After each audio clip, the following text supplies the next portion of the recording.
욕심이 저는 꾸덕꾸덕합니다. 다른 건 욕심이 없어도 교회에 대한 욕심이 꾸덕꾸덕합니다.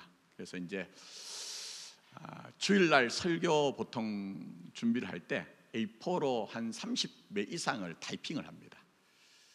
그래서 사실은 제가 오늘 깁스를 안 하고 왔는데 이번 주에 손이 좀 퉁퉁 부었어요. 관절이 와가지고요. 그렇게 설교는 할 수가 없잖아요. 사실 오늘 이제 분량도 A4로 18매를 준비했습니다. 여러분들 절망의 눈빛이 막 익혀집니다. 그러나 그렇게 하지 않겠습니다. 왜냐하면 우리가 믿는 하나님은 어떤 하나님이시죠? 지각에 뛰어나신 하나님. 그 말씀을 잘못 이해해가지고 늘 교회 예배 늦게 나오신 분에게 왜 당신은 늦게 나오십니까? 물었더니 하나님이 그러신 분이에요. 어디 나옵니까? 성경에 보니까 하나님이 지각에 뛰어나신 하나님이라고 하던데요. 그런 뜻 아닙니다. 지각에 뛰어나다는 의미 중에 하나는 눈치를 본다는 거예요. 눈치를. 하나님도 눈치를 보는데 제가 여러분 눈치를 안 볼 수가 있겠습니까? 최대한 줄여가지고 날려버리고 엑기스만 뽑아가지고 그렇게 하도록 하겠습니다. 자, 많은 분들이 교회를 다니지만 기독교 신앙의 정수와 진수를 알지 못하는 경우를 제가 많이 봅니다. 그건 목사의 잘못이죠. 근데 우리가 알아야 되는 기독교 신앙의 정수 중에 하나는 뭐냐면요, 기독교 신앙은 역사적이라는 거예요. 면벽수도로 아는 것이 아니라 쉽게 말씀드리면 여러분의 현실과 시간 안에서 하나님을 만난다는 거예요.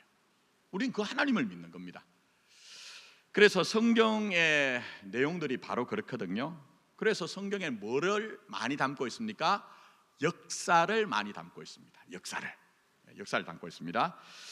그래서 우리 교회 주제가 100주년까지는요 역사를 역사로라는 주제를 가졌습니다. 왜 그럴까요?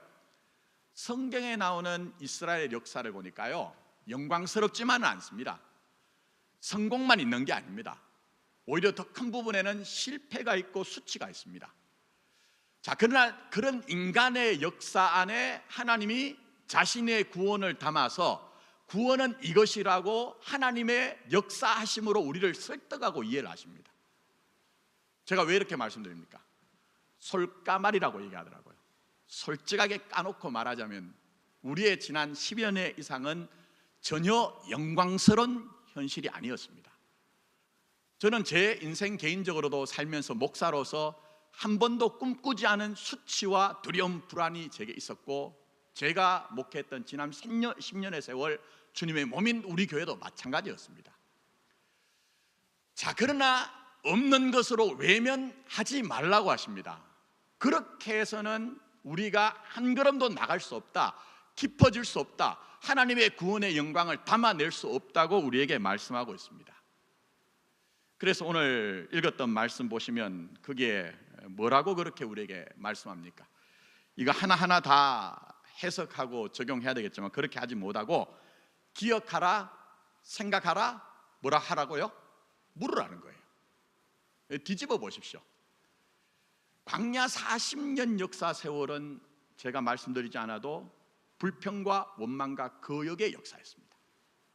하나님이 세우신 종인 모세를 죽이고서라도 우리가 애굽으로 다른 지도자를 세워서 돌아가자 하는 것들이 그들의 영적인 실력 그 정도밖에 안 됩니다. 우리 자신이 그렇지 않습니까? 우리의 현실이. 근데 그런 세월을 기억하라, 생각하라, 물으라는 것은요 덮어놓고 눌러놓고 흘러보내는 것으로는 해결이 되지 않는다는 거예요. 그러니 우리는 100주년을 앞두고 무슨 거대한 사업을 꿈꾸고 우리 교회가 대단한 맘모스적인 그런 대형 교회가 되자는 그런 생각을 하지 말고 하나님이 하라고 하신 현실 속에서 기억하고 생각하고 물으라는 것은 결국 하나님 앞에서 우리의 지난날의 역사를 되짚어봄으로 말미암아 진짜 이제 우리가 가야 되는 길이, 주님 앞에 서는 날까지 가야 되는 길이 뭔가를 우리가 되짚어보자는 겁니다. 역사가 얼마나 대단한지 여러분, 이스라엘을 통해 뭘 지금 얘기하십니까? 이스라엘은 하나님의 나라입니다. 제가 새벽에 설교했어요. 하나님의 나라가 이방 나라, 주변 나라와 다른 게 있습니다. 그게 뭐죠? 여호와가 중심이라는 거예요. 보이지 않는 하나님, 들리지 않는 하나님, 손으로 감각이 되지 않는데 하나님의 나라와 하나님의 백성은 여호와 하나님이 중심입니다. 그래서 그냥 현실로 보면 인간의 역사라는 것은 개인과 개인이 만나고요, 조금 더 넓히면 조직과 조직이 만납니다. 그 속에서 희노애락이 일어나죠. 조금 더 넓혀서 얘기하면, 우리나라로 얘기하면 주변에 있는 나라와의 어떤 현실이 있습니다. 근데 우리 역사에서는 여호와가 등장하지 않습니다. 우리가 대단하다고 하는 역사 하나로 얘기하면, 이 나라의 구국의 영웅인 이순신 장군이 죽었다는 얘기가 있지만 하나님의 아들이신 예수님이 여러분을 위해서 십자가에 죽었다는 그런 역사는 등장하지 않는 거예요. 근데 교회가 뭡니까? 하나님 앞에 구원받은 하나님의 자녀들이 누굽니까? 세상과 구별된 하나님이 내 인생에 들어와서 자신의 아들을 십자가에 준 그 위대하고 무시무시한 사랑이 교회요 신자의 인생이라는 것을 받아들이는 것. 그래서 내게 주어진 여건 속에 비록 내가 꿈꾸지 않은 현실이 있다 할지라도 하나님을 의뢰하면서 신앙으로 살아보는 것, 뭘 이뤘다는 얘기가 아닙니다. 자꾸 기독교 신앙을 성취로 업적으로 이해를 하니까, 제가 다음 주 대예배 시간에 설교할 내용이지만, 예수님 앞에서, 십자가 죽음을 앞둔 예수님 앞에서 누가 더 높은가 하는 것 가지고 다툼이 일어나는 현실이 우리에게 있는 겁니다. 기독교 신앙은 절대 그렇게 될 수 없습니다. 그래서 오늘 제가 이제 좀 전하고자 하는데, 자, 그런 점에서 우리가 이제 봐야 되는 신앙이 뭡니까? 오늘 우리에게 기억하라, 생각하라, 물으라. 이게 무슨 얘기입니까, 여러분? 실수를 반복하지 말라는 얘기일까요? 잘못한 것이 있다면, 윤리적으로 도덕적으로 잘못한 것이 있으면 앞으로는 그렇게 되지 말라는 그런 얘기입니까? 물론 그럴 수가 있습니다. 그러나 제가 오늘 대예배 시간에 말씀드린 것처럼 신명기는 그런 정도가 아닙니다. 너희는 세상 나라와 다르다. 세상 나라에는 내가 투자하지 않은 나의 희생과 섬김으로 세워진 나라가 너희들이다. 그러니 그 은혜에 합당한 삶을 좀 살아내자 하는 것이 신명기 내용입니다. 그래서 신명기를 보시면 율법이란 것은 명분이 아닙니다. 했다 하지 않았다는 체크를 하라는 얘기가 아닙니다. 은혜에 대한 응답. 우리로 얘기하면 예수님이 자기를 내어주신 그 사랑 가운데서 그 보혈의 능력으로 가까운 데서 있는 자들과 먼 데 있는 자들을 다 하나로 끌어당겨서 한 몸을 이루신 그 현실이 우리의 믿음이라고 하면, 그 은혜의 십자가의 능력에 대한 응답으로 우리가 함께 이루어야 되는 주님의 몸된 교회가 뭐냐 하는 거예요. 그래서 오늘 제가 전하는 것은, 제발 오해하지 마실 것은, 목사가 저런 목회 철학을 가지고 있으니 맞춰야 되겠다, 이게 아닙니다. 이 시대에 우리 하나님이 우리에게 응답하라는 그 은혜가 무엇이고 우리가 어떻게 살아낼 것인가 하는 겁니다. 그런 점에서 오늘 본문 읽진 않았어요, 시간 관계상.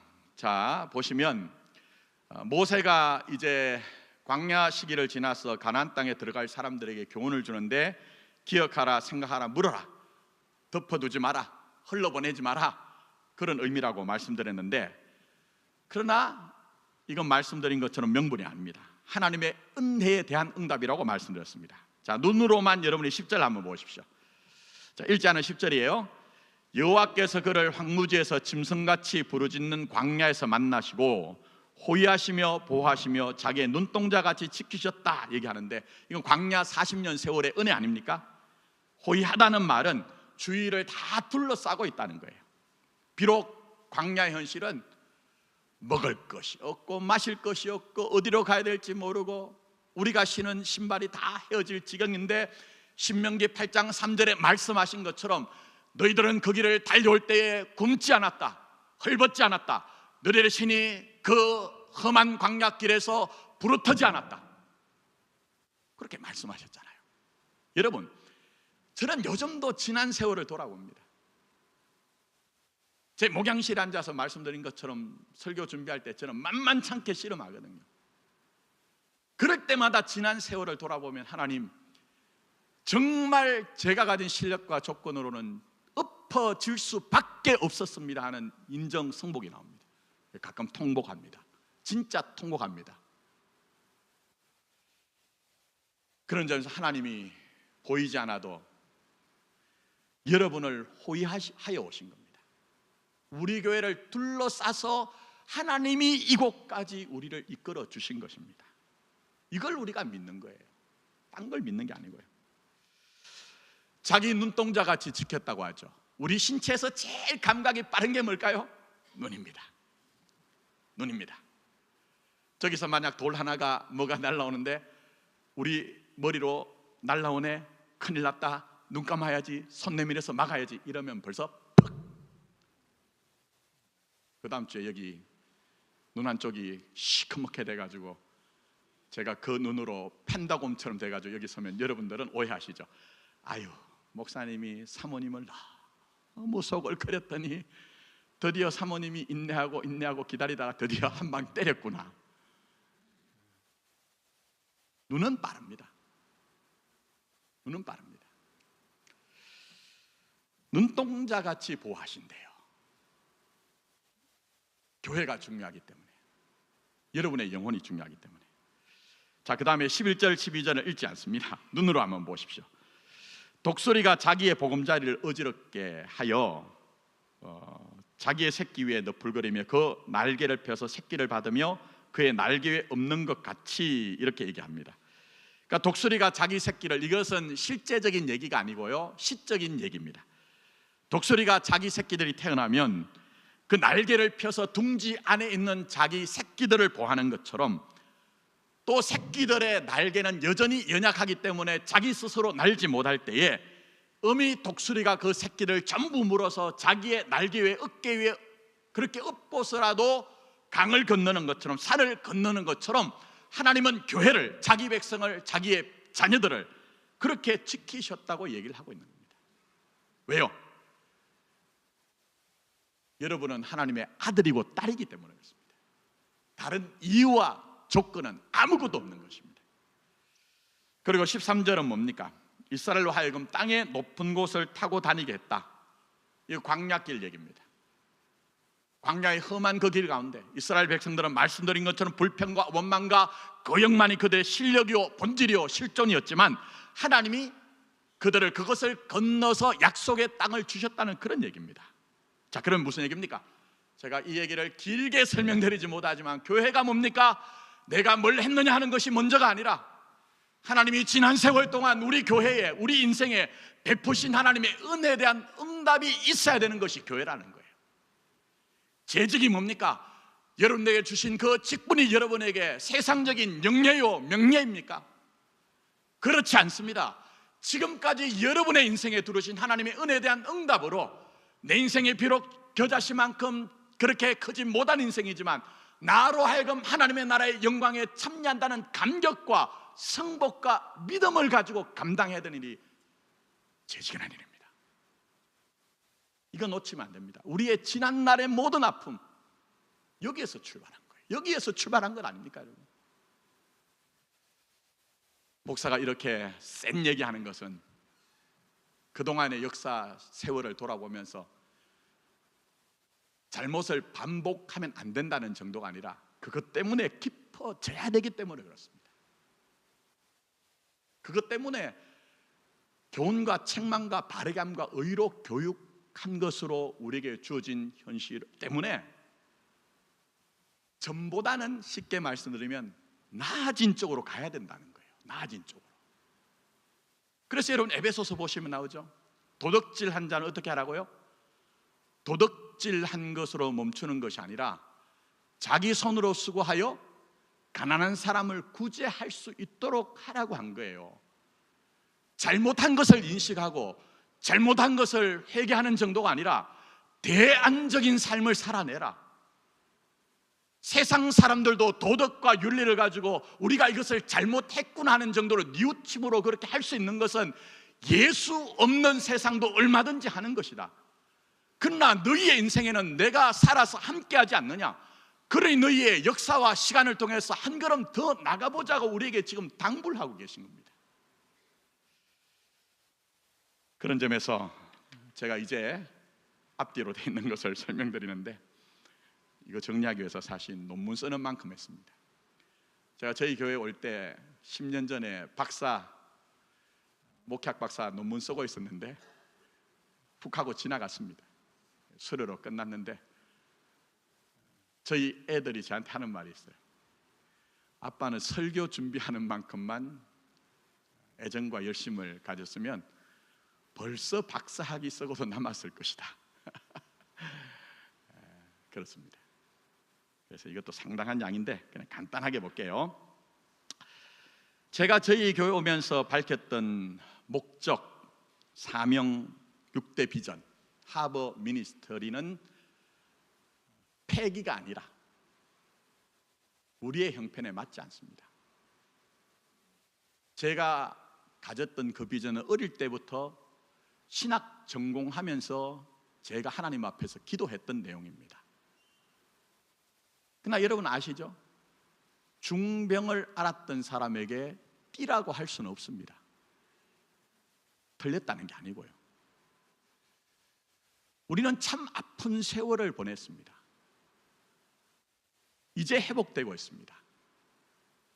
그래서 저는 제가 여러분들에게 제시했던 그 모든 내용을 폐기가 아니라 기도하는 것은 한 10여 년 세월이 흘러서 저도 역사 무대에서 은퇴하고 누군가 제 다음을 이어서 목회를 할 때 혹시라도 과거의 역사를 돌아보고 그것이 맞다고 생각하면 그렇게 했으면 좋겠다, 이런 마음은 있습니다. 그러나 고집은 아닙니다.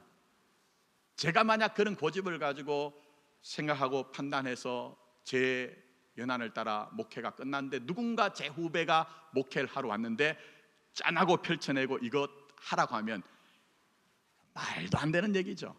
말도 안 되는 얘기입니다. 그러나 어쨌든 그것은 지금 형편에 맞지 않기 때문에 제가 이제 한 10여 년 조금 더 남은 목회 세월을 어떻게 하면 정말 하나님께서 부르심을 따라 우리 교회가 교회의 본질을 좀 회복할 수 있을까? 또 현실적으로 말씀드리면 모세가 약속의 땅에 들어가지 못하지만 그가 산 꼭대기에서 너는 들어가지 못한다는 하나님의 음성 앞에서 불평하고 원망한 것이 아니라 자기 후에 세워질 여호수아를 위해서 그 광야 세월을 잘 기다리고 인내하여 준비하여 넘겨준 것처럼 어떻게 할까? 이게 제 고민이고 염려고 기도입니다. 그래서 간단하게 한번 볼게요. 자, 한번 보십시오.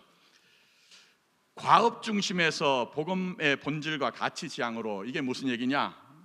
제가 제시했던 6대 비전을 어찌 보면 전부 다 과업 중심입니다. 그래서 그것을 내려놓고 복음의 본질, 가치를 이제 회복하자, 그런 마음이 있어서 자, 줄쳐놓은 부분 같이 읽습니다. 시작. 살리는 복음, 자라는 공동체, 하나님 나라로 세상 살기, 이렇게 되어 있습니다. 모토도 아니고 외쳐야 되는 어떤 우리 교회의 슬로건도 아닙니다. 가치만 지금 얘기를 하는 겁니다. 먼저 살리는 복음, 요한복음 10장 10절 말씀이죠. 신앙은 아주 간략하게 단순하게 압축을 하면 양으로 생명을 얻게 하고, 무슨 얘기입니까? 예수 모르고 예수를 인격적으로 영접하지 않은 사람이 있으면 복음의 내용을 알려줘서 그 사람이 인격적으로 예수를 영접하여 생명을 얻게 해야 된다는 거예요. 여러분, 이거 무슨 말인지 이해가 가십니까? 저는 이제 목회 지난 한 30년 세월을 지나고 눈 뜬 게 있습니다.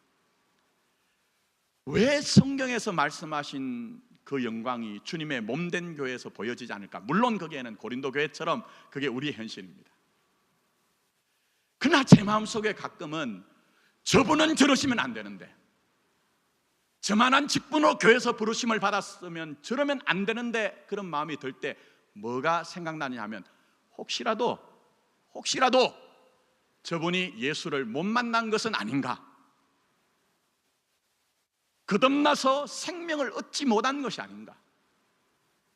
만약 저 사람이 하나님의 자녀, 하나님의 아들과 딸이라면 그 안에 예수의 생명이 있을 것인데, 생명이 있다는 것은 하나님에 대한, 예수님에 대한 영적 감각이 있을 것인데 어떻게 저런 일을 할 수 있느냐 하는 그런 마음이 들 때 가끔 의심이 드는 것이, 혹시라도 양으로 생명을 얻게 하신다고 했는데 이분이 목자이신 예수를 만나지 못해서, 그의 인격 속에서 예수님을 영접하지 못해서 그의 영혼은 거듭나고 하나님의 자녀로 출발하지 못한 것이 아닌가 하는 그런 염려가 있습니다.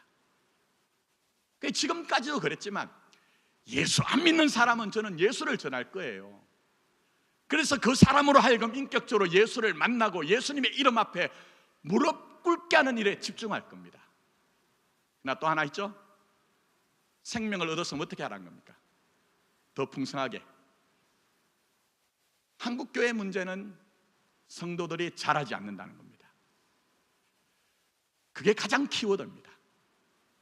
그래서 저는 예수를 믿어 하나님의 자녀로 출발이 되었다면 양보하지 않고 풍성한 삶으로 사는 것에 대해서 알려드리려고 합니다. 그게 뒷부분에 나옵니다. 자, 그 다음 두 번째 뭡니까? 자라는 공동체. 제가 성경 구절은 읽지 않을게요.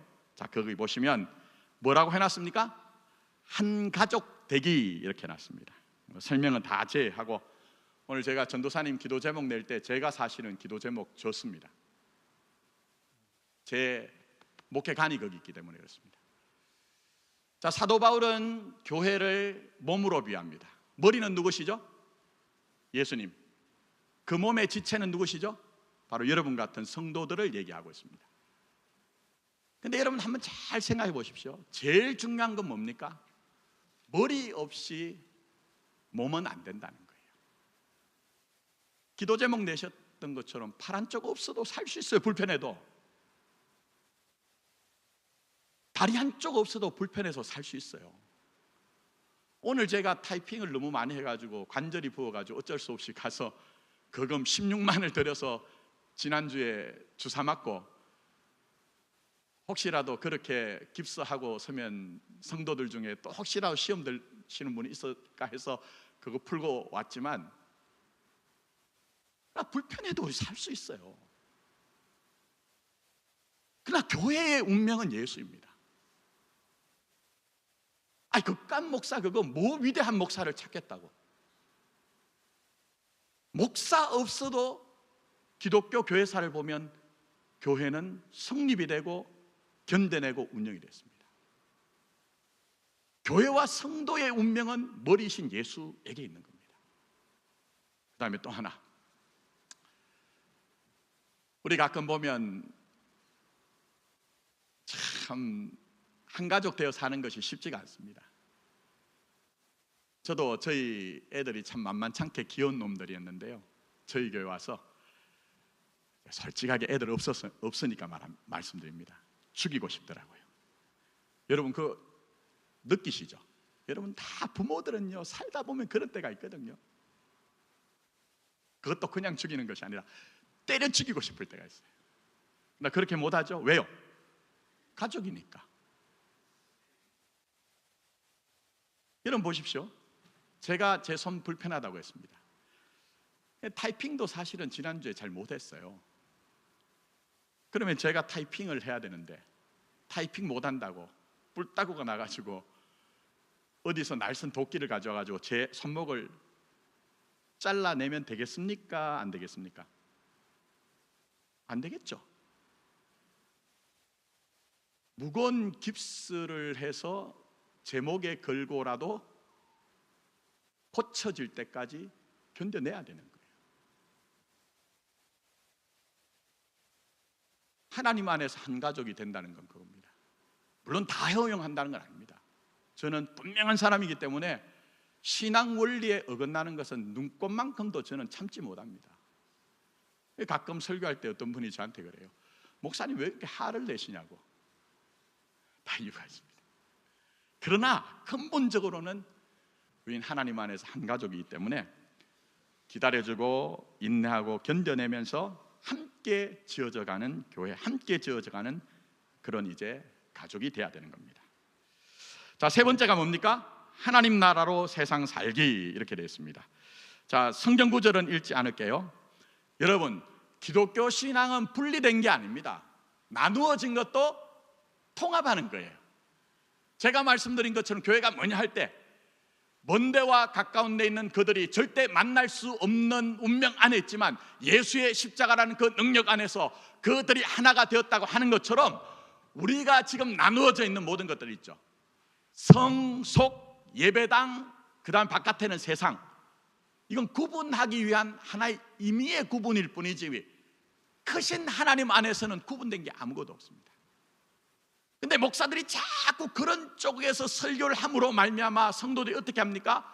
바깥에서는 자기 존재를, 예수 믿는 것을 숨기고 주일날 와서 자기의 신앙의 진심을 예배당 안에서 활동을 통해 확인하려고 합니다. 직책을 통해 확인하려고 합니다. 그렇지 않습니다.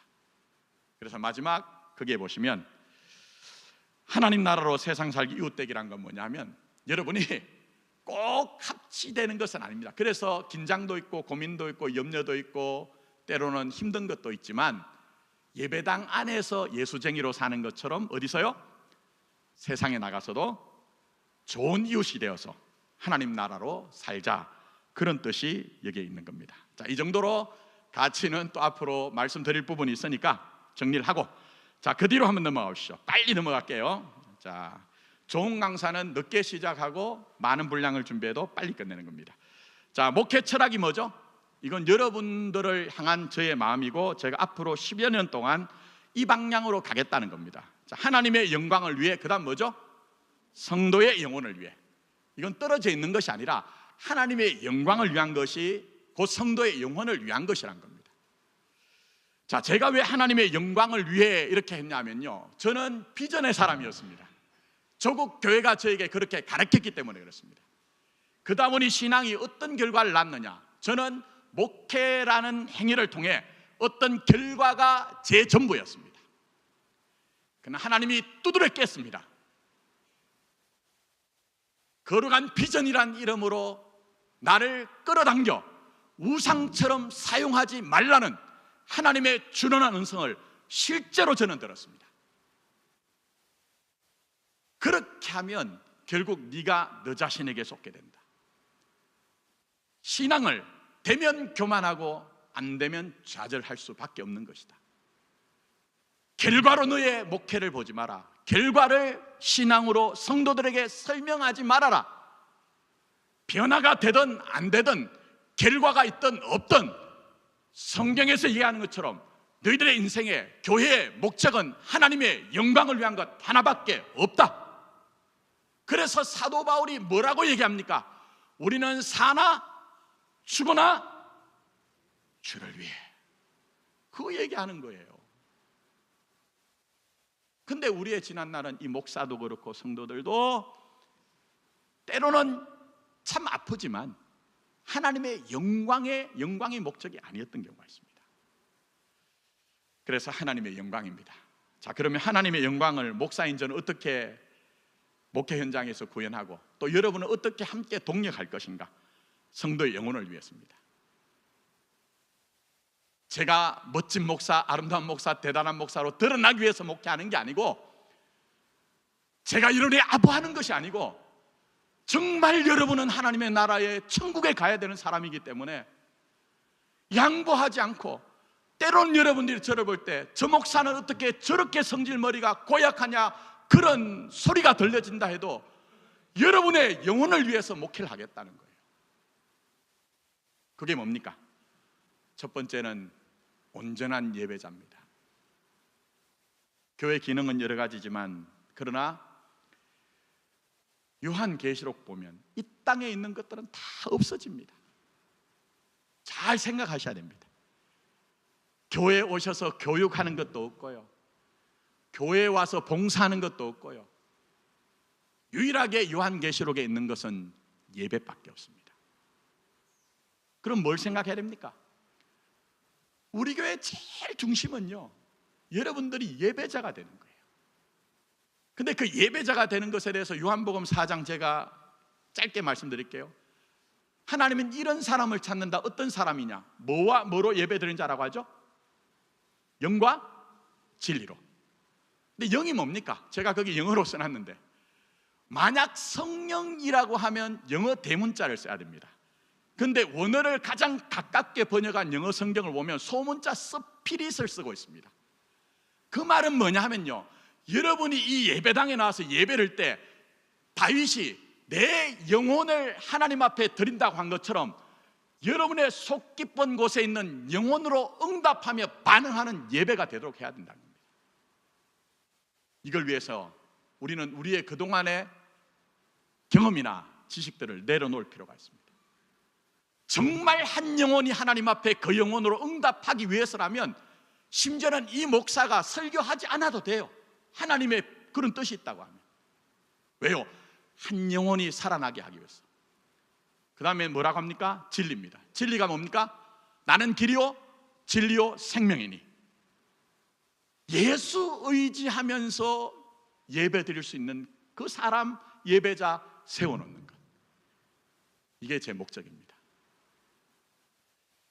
그 다음 두 번째가 뭡니까? 온전한 말씀의 선포. 지금까지 제가 저희 교회 와가지고 만만치 않게 많은 설득과 또 얘기를 들은 것 중에 하나가 설교에 대한 얘기였습니다. 그러나 제가 포기하지 않는 이유가 있습니다. 그게 뭐냐면 그동안 조국 교회는 원래 기독교가 가진 진지성을 잃어버리고 어떻게 하면 사람들이 은혜라는 이름으로 감동을 줄까 하는 쪽에 목사들이 많이 노력했습니다. 그래서 그 결과로 교회들이 엄청 부흥했습니다. 그러나 빛이 크면 어둠이 더 큰 것처럼 기독교 신앙의 그 대단함을 다 잃어버렸습니다. 그래서 가능하면 설교가 좀 딱딱하고 직설적이질 수 있지만 그러나 성경의 본질을 저는 드러내려고 합니다. 자, 그 다음 세 번째 한번 보십시오. 조직과 행정이나 사업이 아닌 뭐가 중심이죠? 사람을 세우는 것이 중심입니다. 여러분, 교회는 회사가 아닙니다. 여기 회사 경영하는 우리 전 집사님도 계시지만 저는 회사 경영하는 분들에게는 회사 경영 원리로 하라고 저는 가르칩니다. 근데 꼭 거꾸로 하는 분들이 계세요. 회사 가서는 교회처럼 하고 교회 와서는 회사처럼, 그렇게 하시면 안 됩니다. 교회는 회사가 아닙니다. 세상의 조직의 경영 원리로 운영되는 곳이 아니라는 거예요. 우리의 목적의 하나는 뭡니까? 물론 제가 하나님의 영광을 위해서라고 했지만 제일 중요한 것은 사람 세우는 겁니다. 말씀드린 것처럼 예수를 알지 못하는 사람에게는 복음을 전하여서 그 사람의 영혼이 거듭나게 하는 겁니다. 한 사람의 영혼이 거듭났으면 그 자리에서 만족하고 머무르는 것이 아니라 그가 아는 것과 믿는 것과 아는 것이 하나가 되어 그리스도의 장사한 분량에 이르도록 어떻게 해서든지 격려하고 위로하고 바른 것을 가르침으로 말미암아 자기 자신의 세계에 매몰되지 않고 하나님을 향해 자라가도록 하는 것. 그래서 우리는 제자 훈련하는 겁니다. 여기 계신 재직들 많은 분들이 들어오셨지만 장로님들부터 좀 해주십시오. 제가 이렇게 막 도발적으로 던지죠. 전임지에서는 장로님들부터 제자 훈련 먼저 했습니다. 제가 10년 동안 한 번도 그런 얘기한 적 없습니다.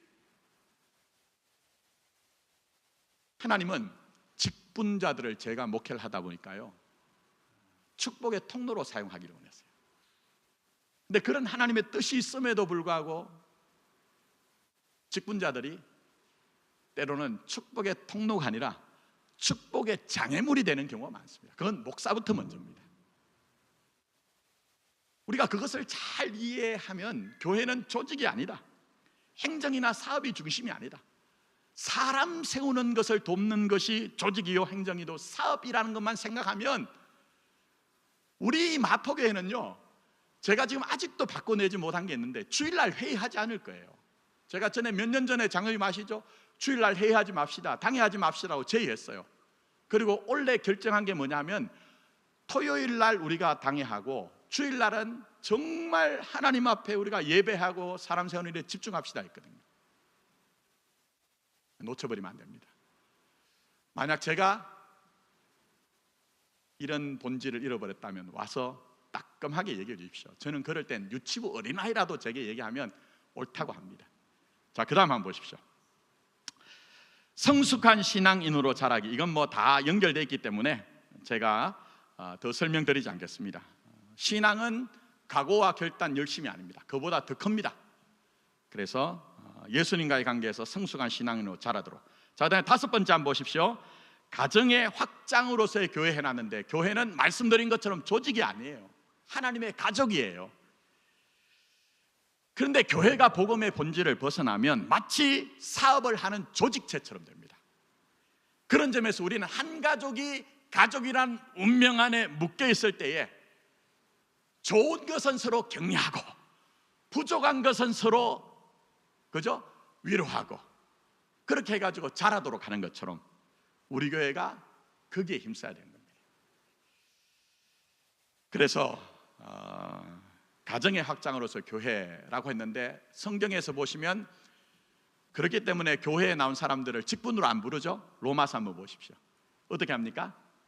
형제, 자매. 사도 요한은 우리 교회 안에는 영적 아버지가 있다, 청년이 있다, 아이가 있다, 이렇게 표현하는 거예요. 그래서 지금 아직은 그렇게 되지 않지만 우리 신앙이 정말 원수간 관계에 가면요, 제가 저희 장로님들께 공식적인 자리에서는 장로님 이렇게 하지만 사적인 자리에 가서는 형님 이렇게 할 수 있으면 좋겠어요. 지난 10년간은 너무 막 저도 정신을 못 차릴 정도로 견디는 것으로 제가 이렇게 살았기 때문에 그런데 원래 신앙의 정신은 그겁니다. 그래서 신앙 안에서 가정으로 확장. 자, 그다음에 6번째 보십시오. 자, 같이 한번 읽어볼까요? 시작. 일상의 십자가, 우상 만들지 않기. 저는 지난 10년 동안 깨달은 것이 있습니다. 그게 바로 신앙 때문에 우상을 삼는 것이 있겠구나 생각했습니다. 자, 직접 말씀드려 볼까요? 여러분 참 불편할 수 있지만 여러분 우리 교회 역사 100년입니다. 또 많은 분들이 제가 왔을 때 뭐라고 했냐면 우리 교회 예전에 1000명 가까이 나갔었고 지역을 위해서 이런 일을 대단한 일을 했습니다. 과거는 과거입니다. 어떻게 하시겠습니까? 오늘은 추억팔이만 하시겠습니까? 어떻게 생각하세요? 만약 과거가 너무 위대해서 오늘을 살지 못하면 그건 우상이 됩니다. 근데 또 다르게 우리의 오늘이 너무 비참하기 때문에 우리는 미래가 없어 이렇게 쪼그라들고 절망하면 오늘 현재는 또 우상이 됩니다. 어떻게 해야 됩니까? 목사는 목사로, 장로님은 장로님으로, 안수 집사님 안수 집사님, 권사님은 권사님, 또 집사님은 집사님대로 내가 하지 않아도 되는 영역 염려하시지 않아도 됩니다. 제 몸이 지금 있는데 제 손이 아프다고 해가지고 발가락이 저한테 막 올라와가지고 야, 너 그거 못하냐? 비켜라, 내가 할게, 이렇게 됩니까? 안 되는 거예요. 자기 자리 지키시면 돼요. 예수 안에서 하라고 한 것만 여러분이 겸손하게 감당하면 그것 통해서 하나님이 일하시는 거예요. 내가 일하는 것 아닙니다. 자, 그러니 우상 만들지 않아야 됩니다. 어떻게 해요? 십자가를 붙드십시오. 예배당 안에서도 내가 죽고 십자가 안에서 살아나는 것으로 일하셔야 됩니다. 이건 교회 안에서만 얘기하는 게 아닙니다. 여러분의 가정과 직장과 삶의 터전에서 마음에 십자가 담고 사십시오. 그럴 때 부활의 능력으로 우리가 설 수가 있을 겁니다. 자, 마지막 7번째 뭐죠? 이미와 아직의 하나님의 나라. 이미 우리에게는 하나님의 나라가 임했습니다. 그러나 아직은 부족합니다. 하나님의 부족이 아니라 우리의 부족입니다. 아직은 이루어지지 않았습니다. 그러나 분명한 것은 예수님이 우리 가운데 다시 몸으로 오실 때에 그 완전한 나라가 우리 가운데 임할 것입니다. 그러나 이미와 아직이라는 사이에 우리가 어떻게 해야 됩니까? 그 긴장에서 포기하거나 좌절하지 말고 역사를, 시간을 붙들고 자신의 영광으로 이끌어 가시는 예수를 믿음으로 사시면 됩니다.